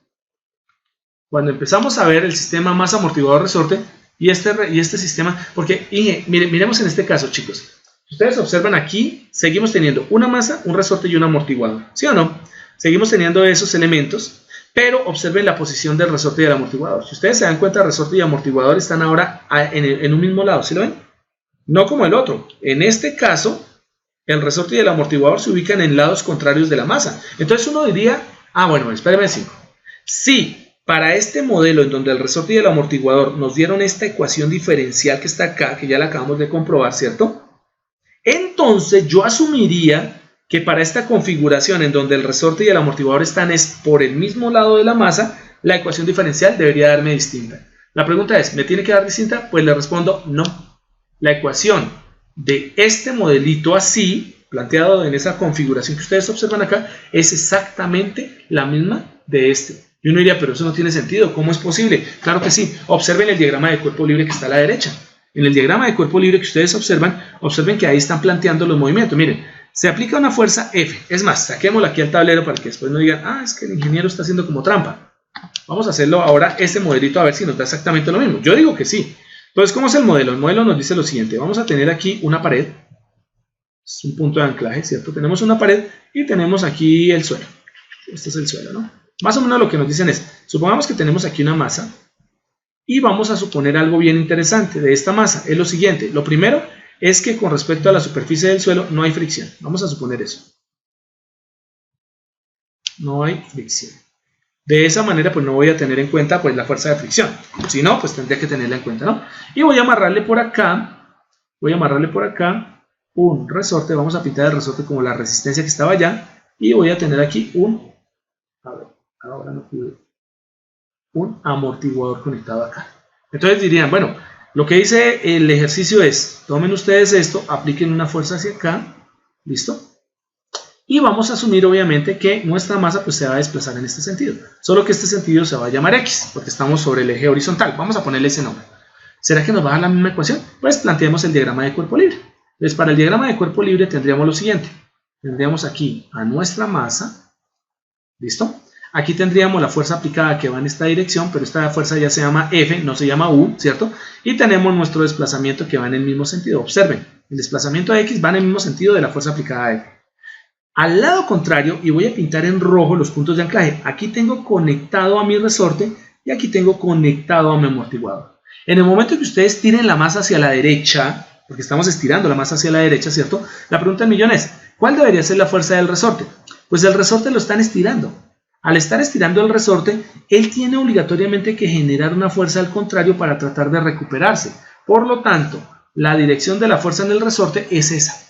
En el amortiguador, ¿qué estamos haciendo? El ejercicio que hicimos ahorita. Acabamos de estirar el émbolo. Por lo tanto, estamos estirando el amortiguador. ¿Listo? Entonces, como el émbolo del amortiguador se está moviendo en este sentido, ¿listo? El fluido dentro del amortiguador tendrá que generar una fuerza recuperadora. Y esa fuerza recuperadora tiene que ser obligatoriamente en sentido contrario al movimiento de la masa. Y aquí tengo a B. Planteemos la ecuación. Entonces, ¿qué nos dice? La fuerza en la masa que obliga el movimiento F sub m termina siendo igual a ¿qué? A la fuerza aplicada. La fuerza aplicada va en el mismo sentido, entonces termina siendo positiva F, ¿cierto? Y las fuerzas opositoras son K y B, por lo tanto sería menos F de K menos F de B. Por lo tanto, la fuerza en la masa, que es masa por la segunda derivada, en este caso de X, porque es X el desplazamiento con respecto a dt2, termina siendo igual a la fuerza aplicada menos la fuerza en el resorte, que es K por X, en este caso se llama X, ¿cierto? Menos la fuerza generada directamente por nuestro amortiguador, que sería B, ¿cierto? Multiplicado por la primera derivada de X con respecto a dt, que es la velocidad. Arreglamos todo el sistema y nos da M derivada 2 de X con respecto a dt2, ¿cierto? Más B por la derivada de X con respecto a la derivada de t, más K por X termina siendo igual a F. Pregunta del millón, ¿me dio la misma ecuación? Me dio exactamente la misma ecuación sin importar la posición de los sistemas. Bien, miren que el amortiguador y el resorte cambiaron de posición, pero aún así la ecuación sigue dándonos eso. ¿Por qué? Porque es que resulta que las fuerzas tanto del resorte y del amortiguador son opositoras. Y una cosa bien interesante, observen que tanto el amortiguador como el resorte están anclados, están fijados en uno de sus extremos. ¿Dónde es que están fijos? Mírenlo acá. Este resorte está anclado en este punto y este amortiguador está anclado en este punto. Si nos vamos al ejercicio anterior, ¿cierto? Perdón, si nos vamos a la página anterior, observen que el resorte también está anclado en este punto y el amortiguador no está anclado en el mismo punto, pero está anclado. Por lo tanto, está acá. Entonces, ¿cierto? El componente de fuerzas en esta representación y en esta representación es exactamente el mismo. Miren que uno no puede confiarse en la forma en que están construidos los modelos. Lo que uno debe hacer obligatoriamente es que es mirar el diagrama de cuerpo libre. El diagrama de cuerpo libre les da, ¿cierto?, la evidencia suficiente para que ustedes construyan las ecuaciones. Y qué casualidad que dos modelos, aparentemente diferentes nos dieron la misma ecuación diferencial. Nos dio exactamente la misma cosa. Entonces, el diagrama de cuerpo libre es fundamental. Ojo con eso. Y en este caso, ojo con las referencias en donde nosotros tengamos anclajes, ¿cierto? En el caso de resortes y amortiguadores, si ellos están anclados, si no tienen movimiento en uno de sus extremos, las ecuaciones son fáciles de hallar. Si un resorte se mueve en sus dos extremos, la ecuación diferencial va a cambiar muchísimo. Ese ejemplo se ve cuando, por ejemplo, si yo tengo otra vez acá, ¿cierto?, mi pared, y tengo, por ejemplo, directamente aquí mi pared, este es un anclaje, tengo acá directamente mi suelo, y por ejemplo yo tengo, hagamos este caso, dos masas. Tengo una masa M1, tengo una masa M2. Si yo supongo que esta masa M1 está conectada directamente aquí por un resortico, y esta masa entre M1 y M2 también está conectada por un resorte, ¿listo? Y aquí aplico una fuerza, F o U, como lo quieran llamar. Aquí ya va a haber algo bien interesante, y es lo siguiente, que en este resorte K1 solo va a aparecer la fuerza que le inyecte M1. ¿Por qué? Porque K1 está anclado en este punto, no tiene posibilidad de movimiento por el lado izquierdo, pero K1, el resorte K1, sí tiene posibilidad de movimiento en este. Por lo tanto, aquí va a haber una fuerza de reacción, que si la masa 1 se mueve en este sentido, pues el resorte se moverá en sentido contrario, ¿cierto? Generará una fuerza en sentido contrario, ¿vale? Miren que el caso raro, o el caso que tiene así como que de pronto ponerlos a pensar, es el resorte K2.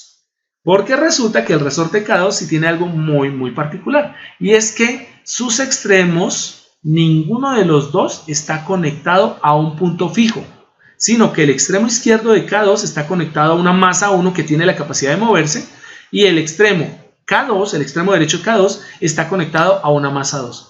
Como M1 se mueve en esta posición, llamémosla X1, se mueve en esa dirección X1, y la masa 2 lo más seguro es que se mueva en esta dirección X2, entonces K2, este resortico K2, va a depender tanto del movimiento X1 como del movimiento X2.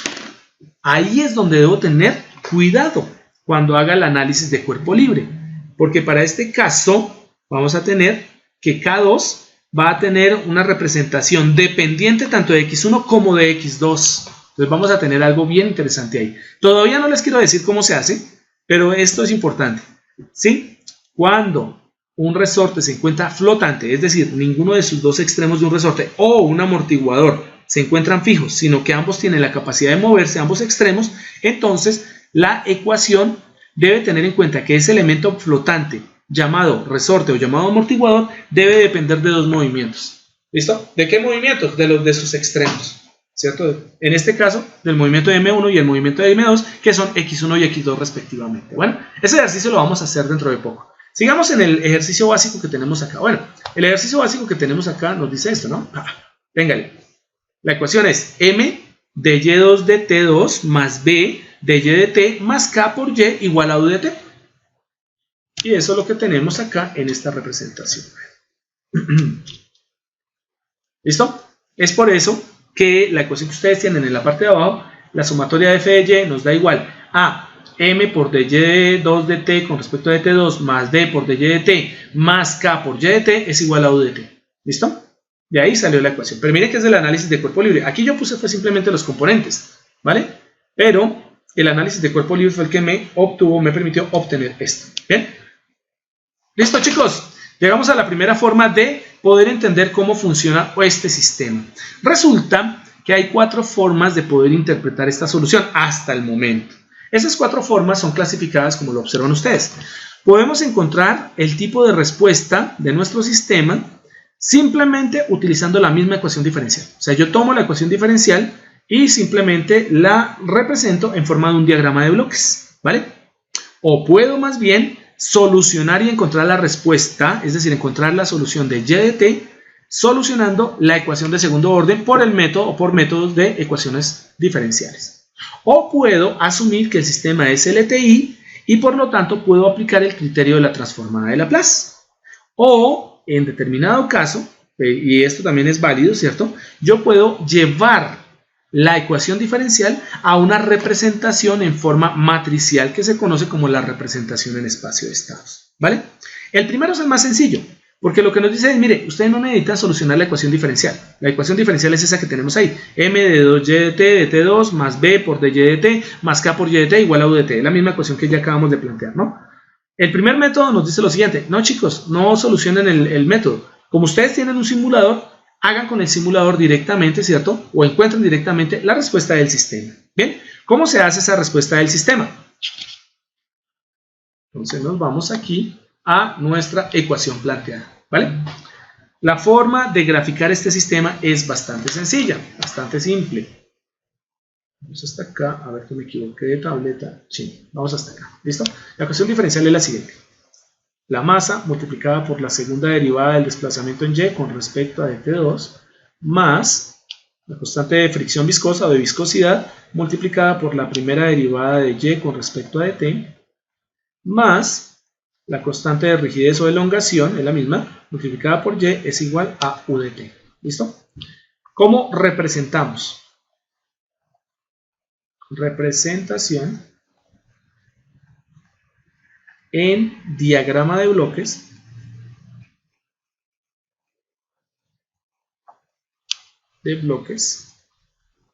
de una ecuación diferencial, bueno, en este caso una EDO, ecuación diferencial ordinaria, ¿vale? ¿Cómo representamos esta ecuación diferencial en diagramas de bloques? Entonces, primer paso, ¿cierto? Despejamos o se despeja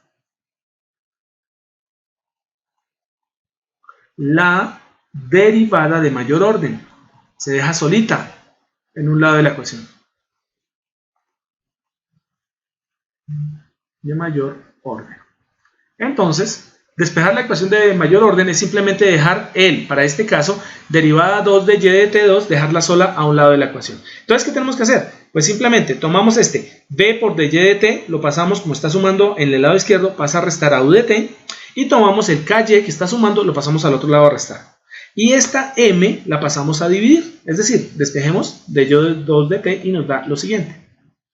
d2 de y con respecto a dt2 termina siendo igual a 1 sobre m multiplicado por u de t, ¿cierto? Menos beta o b sobre m multiplicado por dy con respecto a dt menos k sobre m multiplicado por y. ¿Listo? Ya hice el despeje de una vez, ¿no? Lo saben ustedes como no pasan todos los que están sumando, los pasan a restar, el de beta y el de k pasan al otro lado a restar, y como m está multiplicando a la segunda derivada de y, pues simplemente lo pasamos a dividir y nos quedaría la ecuación de la siguiente forma. Ahí está en verde. ¿Cómo lo representamos? La única forma de solucionar un sistema de doble derivada es que nosotros hagamos una doble integración. Si nosotros integramos una vez la derivada segunda de y, obtenemos a la primera derivada de y. Y si integramos nuevamente la integral de lo que es la función de y de t, o sea, la primera derivada de y, pues nos da y. Entonces el trucazo para poder obtener la respuesta es simplemente hacer lo siguiente. Como nosotros necesitamos integrar dos veces esta diferencial, pues vamos a poner en el diagrama de bloques dos integradores. Y venimos hasta acá, vamos a poner un integrador. ¿Listo? Y vamos a poner aquí un segundo integrador. El número de integradores que yo necesito, ¿quién lo define? La derivada de mayor orden.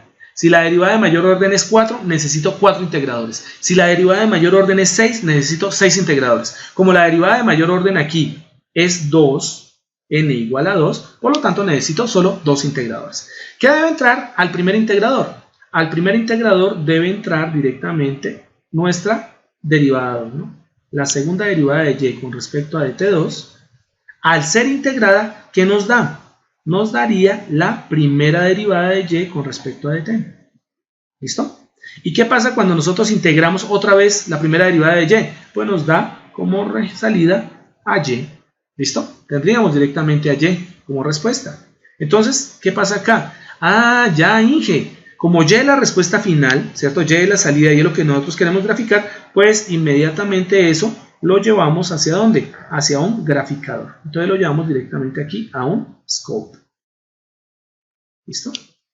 y podremos observar directamente la respuesta de salida, ¿vale?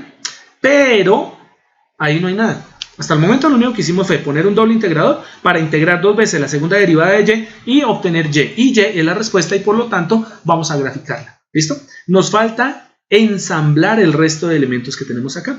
Lo más importante de esto es, observen lo siguiente. Miren que de y de t es igual a la suma de esto más, bueno, más menos, más esto, más esto. Cuando digo más, estoy diciendo que ustedes lo que tienen aquí son 3 componentes que se están entre comillas sumando, solo que este es negativo y este es negativo. Pero ¿cuántos elementos tienen ustedes acá? 3. La suma de estos 3 componentes al lado derecho de la ecuación les da la segunda derivada de y de t. Entonces, ¿dónde tenemos a la segunda derivada de y de t? Acá está la segunda derivada de y de t. Y dice, ¿cómo obtenemos la segunda derivada de y de t? Fácil, la obtenemos mediante, ¿cierto?, la suma de 3 elementos. Les voy a necesitar 3 elementos, sumarlos acá, y esos 3 elementos sumados nos van a dar y de t. Por lo tanto, aquí tengo un elemento, por aquí entrará sumando otro elemento, y aquí entrará el otro elemento. 3 elementos entrando al sumador nos van a dar de y de t. ¿Cuáles son los 3 elementos? El primer elemento es ¿quién? La señal de entrada u de t, pero esta está multiplicada por una ganancia 1 sobre m. M es una constante. Por lo tanto, 1 sobre una constante m, pues termina dándonos ¿qué? Nos termina dando una constante. Por lo tanto, debemos poner acá ¿qué? Ojo a esto. Vamos a poner directamente nuestra señal de entrada u, que pues, bueno, por defecto suponemos que es un escaloncito. Entonces aquí tenemos a u de t. Pero u de t está siendo multiplicada por una ganancia 1 sobre m. Entonces, sacamos de la señal u de t, ¿cierto?, un bloque de ganancia cuyo valor es 1 sobre m y ese iría a la primera entrada. Va positivo porque 1 sobre m por u de t es positivo, ¿vale? El segundo elemento, ¿cuál es? Observen que el segundo elemento es de y de t. Entonces vamos a ubicar al de y de t. De y de t es esta señal que está aquí. Voy a poner un punto grande. ¿Listo? ¿Qué tengo ahí en de y de t? Que de y de t se multiplica por una función de ganancia b sobre m y ella retorna negativamente hacia nuestro sumador. Entonces lo que nos están diciendo es esto. Miren, tome de y de t, ¿cierto? Devuélvalo hacia la sumatoria, ¿cierto? Pero multiplíquelo directamente por una ganancia. La ganancia siempre será relación entre constantes. ¿Cuáles son las constantes? B sobre M. Eso sería el valor de esta ganancia. Y esta ganancia ya saquémosla acá. Porque de y de t, cuando pasa directamente por un bloque de ganancia B sobre M, pues nos va a entregar aquí ¿quién? Nos va a entregar que aquí a la salida tenemos B sobre M por de y de t. ¿Listo? Se multiplica. Pero ¿cómo entra el sumador? Entra negativo. Por lo tanto, aquí ponemos en este sumador aquí menos. Este entró más, ¿no? Entonces ponemos aquí que este es una entrada positiva, más. Y nos queda ver el último término. El último término es este que está acá. ¿Quién es? Es y. Ubiquemos a y. Y está aquí. ¿Listo? Y dice, y se multiplica por una ganancia k sobre m. Entonces simplemente devolvemos esto directamente acá. Ponemos un bloque de ganancia cuyo valor es k sobre m. ¿Listo? Y aquí a la salida, ¿qué obtendremos? Aquí a la salida obtendremos k sobre m por y. ¿Listo? Y esa era la otra entrada que nos hacía falta que llegara directamente a nuestro sumador. Llega con signo negativo, ¿no? Porque en la ecuación característica tenemos que es menos k sobre m por y. Y chicos, les presento la representación, ¿sí? Les presento la representación. Bueno, les muestro la representación de su ecuación diferencial en forma de diagrama de bloques.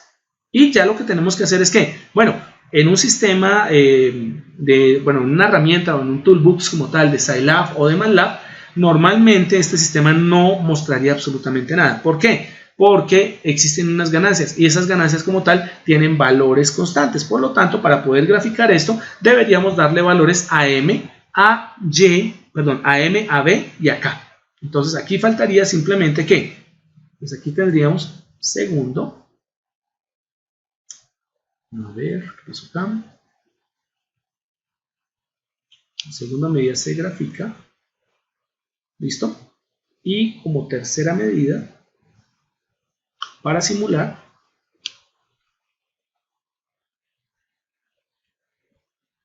se dan valores a las constantes, a los coeficientes, se dan valores a los coeficientes. Y se van a dar cuenta de algo bien interesante, y es lo siguiente, que dependiendo de los valores tanto de la masa, ¿cierto?, como de la constante de fricción o de viscosidad B, como del factor de elongación o simplemente el factor de rigidez K, dependiendo de los valores de cada uno de ellos, lo más seguro es que ustedes pueden obtener diferentes respuestas. Y eso es lo que va a pasar. Entonces va a haber una dependencia de esos valores, ¿bien?, de K, V y M, que van a hacer que o bien se hace presente un sistema muy parecido, que responda muy parecido ante la entrada de escalón, responda demasiado parecido a lo que sería, por ejemplo, nuestro sistema de primer orden. Pero con otras modificaciones, ¿cierto?, se van a dar cuenta que la relación beta MK nos va a poder dar de pronto un sistema que oscile. Y esto se puede observar directamente ¿en dónde? Se puede observar directamente en el simulador. ¿Vale?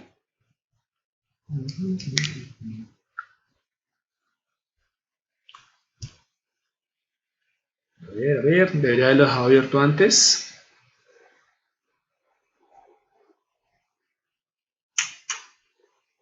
¿Cómo es que dicen ustedes los jóvenes? 3 doritos después. Ahí está. Okay, creo que es que tengo abiertas demasiadas herramientas. Y entonces el computador está un poquitín lentejo. Listo. Entonces, ¿qué tenemos que hacer acá, chicos? Bueno, fácilmente es ubicar algunos componentes, ¿vale? Por efectos de tiempo, les digo que técnicamente dónde podemos encontrar algunos elementos. Por ejemplo, el caso de sinks indica directamente lo que son los medidores. Para los medidores en sinks nosotros encontramos directamente lo que es el osciloscopio. El osciloscopio o graficador es este que está acá, que tiene una flechita roja de entrada y una flechita negra de entrada acá. Ese es el que nosotros vamos a ubicar, ¿no? Entonces buscamos en sinks, directamente en Xcos, tomamos el valor, mantenemos pulsado aquí el botón y nos lo arrastramos directamente hacia nuestro tablero, ¿vale? El componente rojo, la flechita roja que nosotros tenemos acá, corresponde directamente a una base de tiempos. Por lo tanto, tenemos que buscar esa base de tiempos, ¿vale? La base de tiempos está aquí en Source. En Source vamos a buscar la base de tiempos, que es un reloj. Entonces vamos a traer nuestro reloj.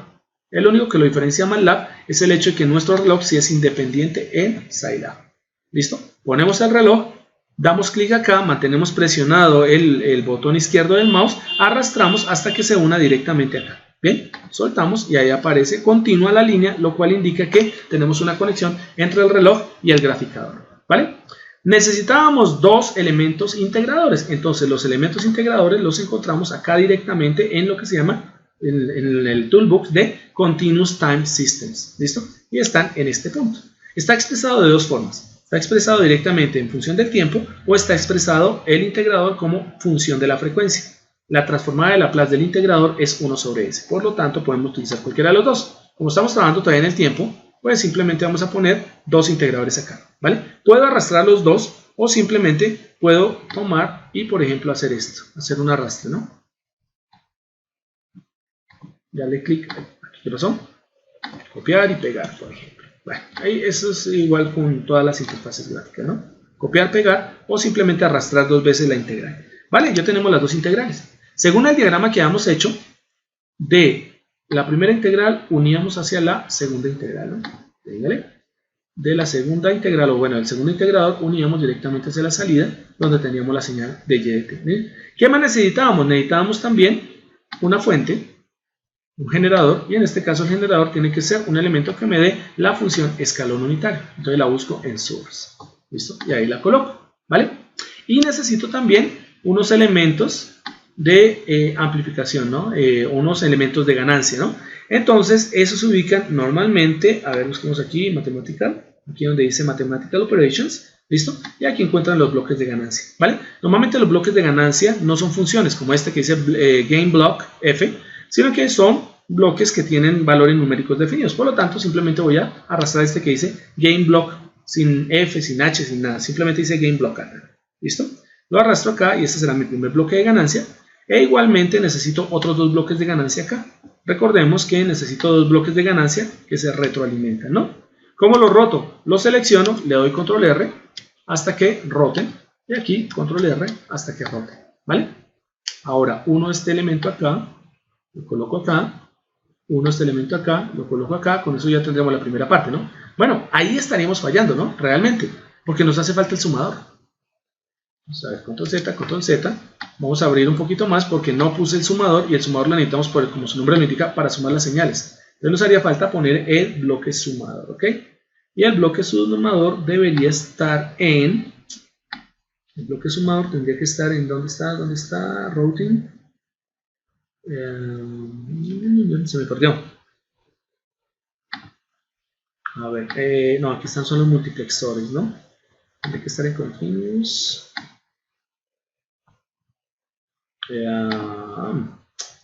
Aquí está, perdón, pasé por encima.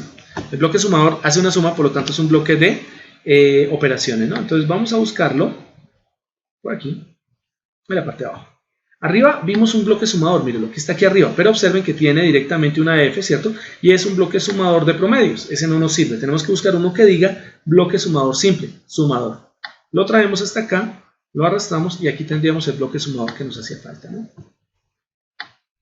Bien, bueno, extendemos esto un poquito y vamos a ver. Observen que el bloque sumador por defecto solo tiene 2 entradas y una sola salida y necesitamos 3 entradas. Por lo tanto, lo que tenemos que hacer es aumentar el número de entradas. ¿Cuántas entradas necesitamos negativas? 2. Y necesitamos una entrada positiva. Por lo tanto, vamos a darle doble clic y aquí en este paréntesis nos aparece directamente, aquí donde dice Number of Inputs or Sign Vector, nos aparece directamente el número de entradas. Menos 1 indica entrada negativa y un 1 indica entrada positiva. Como necesito entrada negativa arriba, positiva en el centro, negativa abajo, entonces lo que voy a hacer es agregar una entrada negativa arriba.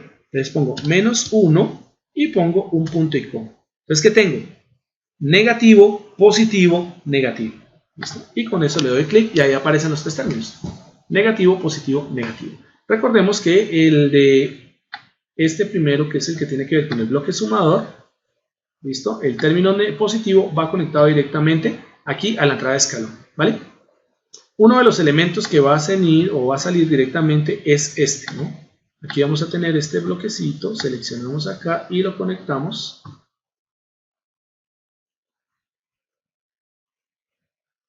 Aquí a la entrada Y, ¿no? Este Y de T y este que está acá tenemos que conectarlo a la entrada de Y de T, ¿no? O sea, tenemos que sacar de los 2 integradores 2 señales. ¿Listo? Y estas las retornamos directamente. A ver, que me quedó un choque feo. Acá. O sea, las retornamos directamente hacia acá. ¿Listo? E igualmente, esta que está acá, la retornamos hacia acá. ¿Listo? Y por último nos haría falta conectar el sumador. ¿Qué pasaría si M, B y K tuviesen el mismo valor y valiesen 1? Esto lo hago directamente ¿para qué? Para no modificar los valores ahí de las ganancias, de los bloques de ganancias, ¿no? Recordemos que el que está conectado, el que está a la salida de nuestro escalón unitario, ¿cierto? De nuestro escalón, corresponde a 1 sobre M, ¿no? El que está acompañando, el que viene acá en la parte superior, este que estoy indicando aquí con el cursor, ese corresponde directamente a K sobre M, y este que está aquí abajo, que sale directamente entre los 2 primeros integradores, entre el integrador 1 y el integrador 2, corresponde a la ganancia beta sobre M, ¿no? Entonces, ¿qué pasa? Voy a asumir que todos ellos valen 1. Beta, M y K valen 1. ¿Esto para qué? Con el fin de hacer simplemente lo siguiente. Ya terminé, voy a colocar aquí en esta flechita el Start y vamos a hacer la simulación. Si beta, M y K valen 1, la respuesta que nosotros vamos a obtener es esta que vemos acá. Bueno, aquí podemos hacer unas modificaciones, se las voy a explicar en la siguiente clase cuando hagamos otros ejercicios, pero la idea básica es venir al editor, venir directamente aquí a las propiedades del eje, porque él normalmente grafica entre menos 15 más 15 en Y. A veces se sale esto de acá, entonces tenemos que venir a buscar acá. Aquí está el editor de ejes. ¿Listo? Aquí está. Pues con el editor de ejes, que lo ubiqué en editor, en edit, yo puedo cambiar directamente los valores entre los cuales se grafica. Aquí está X, Y y Z. Quiero modificar los valores en Y. Por lo tanto, en Y voy aquí abajo donde dice Data Bounds y voy a poner que quiero que grafique desde 0, ¿cierto? Hasta, por ejemplo, 2. Que veo que se sale ahí, ¿no? Desde 0 hasta 2. Okay, ahí le puse el 2. 2. Ahora sí. ¿Listo? Y como ustedes pueden observar, ahí aparece la gráfica. Miren la gráfica de comportamiento de un escalón. Es una gráfica que con los valores de B, K y M igual a 1, ¿cierto? Nos genera directamente, pues que el escalón retardado, pero con una pequeña oscilación aquí en la parte superior. Eso significa que va a tener componentes complejos el sistema. La única forma de que un sistema oscile es que tenga componentes complejos. Y esos componentes complejos tienen que ver directamente con la solución del sistema. Pero como no la hemos hecho, no hemos implementado la solución, sino lo que hicimos simplemente fue graficar porque sí, ¿vale? Y suponer algunos valores, pues técnicamente no podemos definir a qué se debe este tipo de oscilación. Por el momento solo sabemos que está oscilando, ¿vale? ¿Qué pasa si movemos un momentito? Vamos a cerrar aquí la gráfica. Y vamos a cerrar esta. Debería no haber cerrado porque si no vuelvo a repetir la gráfica de nuevo. ¿Qué pasaría, por ejemplo, si el componente, pongámosle este que está acá, si este componente no hubiese sido 1, si hubiese sido, por ejemplo, mayor? Solo por molestar un rato. Digamos que no vale 1, sino que la operación beta sobre m me dio, exageremos, 5. Ok. ¿Será que cambia? ¿Será que hay un efecto directo de los coeficientes, ¿cierto? Que son simplemente números sobre la ecuación diferencial? Sí. Entonces, vamos a suponer que uno de los parámetros cambió. Y ese parámetro es ese de abajo que corresponde a beta sobre m. Perdón. Le damos graficar. Y vemos que sí parece que cambió. No se parece a la primera gráfica. Ah, cierto. Vamos a editor. Venimos aquí a propiedades de los ejes. Entramos a propiedades de los ejes. Venimos a Y. Y le decimos que nos grafique de 0. Si no queremos tener que hacer otra vez esto, lo que normalmente hacemos, ¿qué es? Lo que normalmente hacemos es no cerrar la gráfica. Eso es lo más inteligente, ¿no? Desde 0 hasta 2. ¿Ok? A ver, se me quiso cambiar.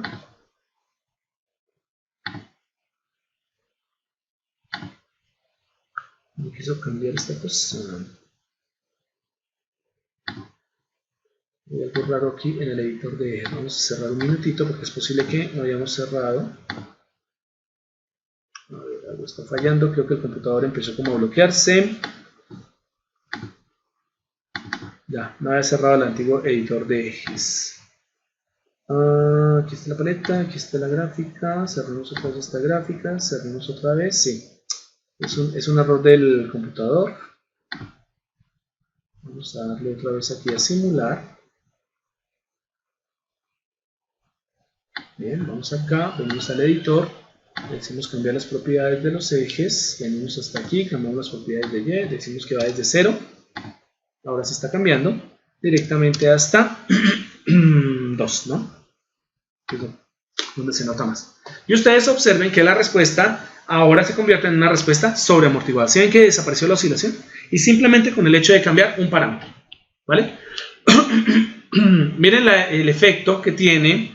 Disculpas, el efecto que tiene, por ejemplo, ya no modificar este, sino, por ejemplo, modificar, volvemos a dejar este en 1, ok, y modifiquemos este que está acá.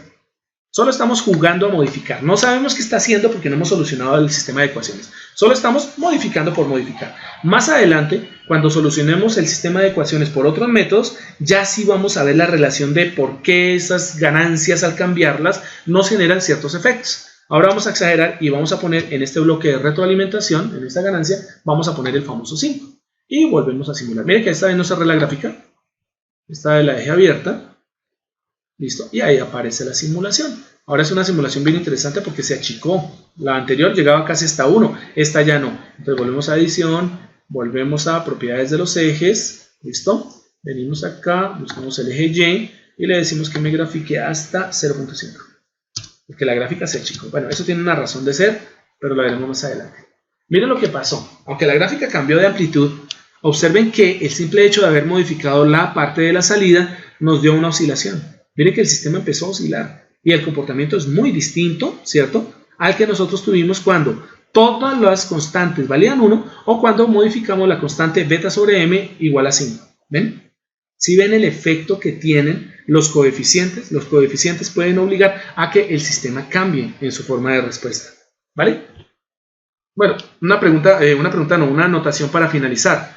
Miren que la gráfica no está empezando, la gráfica no está empezando en 0, ¿no? Como debería ser un escalón si no está empezando en 1. Esto se debe a que nuestro simulador, ¿cierto?, tiene en cuenta que en 0, específicamente en 0, la señal transitoria escalón cambia de estado y hay una discontinuidad. Entonces, por lo tanto, los simuladores no la asimilan. ¿Bien? Entonces, hacen entender que no van a tomar el 0 como el inicio del escalón, sino van a empezar a simular a partir del 1. ¿Cómo se soluciona eso? ¿Sí? Para que no aparezca esa gráfica corrida. Entonces, eso se soluciona directamente yendo aquí a la simulación, le damos doble clic aquí al escalón y le decimos que él empiece, ¿cierto? No, el step time no empiece en 1, es decir, que no empiece a hacer su graficación a partir de 1, sino que empiece en 0. Le damos un OK, volvemos a simular. Listo. Y observen que ahora sí, la gráfica arranca desde el 0. Pero pues bueno, digamos que es una condición que tiene el simulador. Los simuladores no son perfectos, pero es una condición matemática que se da. No está definido el escalón en el tiempo t igual a 0, porque en el tiempo t igual a 0, la señal vale 0, pero también vale 1 al mismo tiempo, y eso es una discontinuidad. ¿Listo? Entonces, este simulador acepta esa condición y por lo tanto nos hace eso, ¿no? Bueno, aquí les mostré que hicimos una simulación, la hicimos muy rápido, pero les acabo de mostrar que nosotros podemos encontrar las respuestas directamente solo con expresar la ecuación diferencial desde desde el diagrama de bloques. O sea, tomar la ecuación diferencial y representarla directamente en el diagrama de bloques. Vamos a ver más adelante a ver si nos da exactamente lo mismo como cuando nosotros empecemos a hacer la solución de nuestro sistema, ¿no? O sea, ya sea por la forma de Laplace, ya sea que utilizamos algún método como ecuaciones de estado, lo que sea, vamos a ver si nos da exactamente lo mismo. Los que ya vieron el curso saben que da exactamente lo mismo, pero la idea es demostrar. ¿Ok? Y miren que aquí hicimos esto. Todo esto que hice yo aquí como a la carrera, pues lo vamos a hacer más adelante despacio con diferentes modelos. ¿Ok? Pues bueno, finalmente, no sé si tengan alguna pregunta, inquietud, cuestionamiento. Voy a guardar mi amortiguador.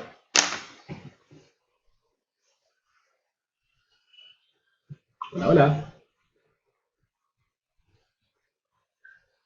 Parece que no.